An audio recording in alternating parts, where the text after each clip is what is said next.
Hi friends, இன்றைக்கி நம்ம pasta வச்சு ஒரு டிஷ் எப்படி பண்ணுறது பார்க்க போகிறோம். அதுக்கு தேவையான பொருட்கள் பார்த்திங்கன்னா, வேக வச்ச பாஸ்தா, உப்பு போட்டு வேக வச்சுக்கோங்க.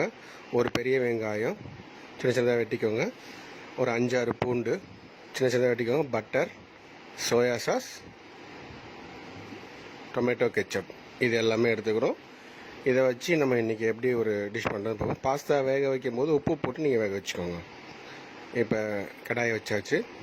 கடாயை வச்சு அதில் கொஞ்சமாக பட்ரு போட்டு, இந்த பட்ரு கொஞ்சம் மெல்ட் ஆன உடனே அதை கொஞ்சம் லைட்டாக மெல்ட் பண்ணிக்கோங்க.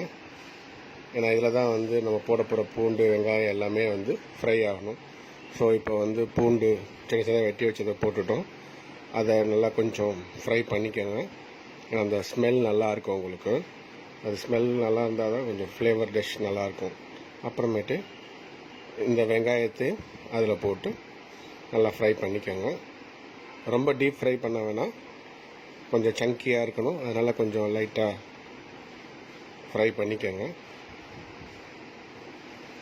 இது ஃப்ரை பண்ண உடனே கொஞ்சமாக சோயா சாஸ், அது டேஸ்ட்டு வந்தப்போ நீங்கள் ஆட் பண்ணிக்கோங்க.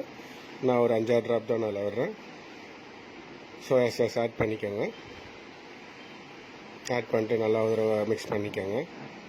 அதுக்கப்புறம் பார்த்தீங்க அப்படின்னா டொமேட்டோ கெச்சப் இல்லாதவங்க டொமேட்டோ பியூரி எடுத்துக்கலாம். இப்போ டொமேட்டோ கெச்சப் பார்த்தீங்கன்னா நான் ஒரு 3 டீஸ்பூன் அளவுக்கு நான் எடுத்துக்கிறேன். எதுக்காகனா இதுதான் உங்களுக்கு டேஸ்ட் தரும். அதனால் டொமேட்டோ கெச்சப்பு நான் கொஞ்சம் ஆட் பண்ணிக்கிறேன். அதில் டொமேட்டோ கெச்சப் ஆட் பண்ணோன்னே கொஞ்சமாக பெப்பர், இது காரத்துக்காக போடுறது.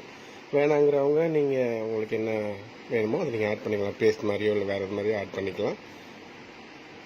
நான் மிளகுத்தூள் போடுறேன், நீங்கள் க்ரீன் சில்லி கூட போட்டு யூஸ் பண்ணிக்கலாம். ஸோ இப்போ இதுக்கப்புறம் பார்த்தீங்க அப்படின்னா நம்ம வேக வச்சுருந்த பாஸ்தாவை அதில் மிக்ஸ் பண்ணிடுறோம். மிக்ஸ் பண்ணிட்டு நல்லா டோஸ்ட் பண்ணிட்டீங்கன்னா இது மாதிரி ஆயிரும். இது ஆனதுக்கப்புறம் மேலே அந்த லேயருக்காக ஒரே ஒரு ஸ்பூன் பட்டர், அந்த பட்டரையும் போட்டு நல்லா நீங்கள் கிளறி வச்சுக்கோங்க.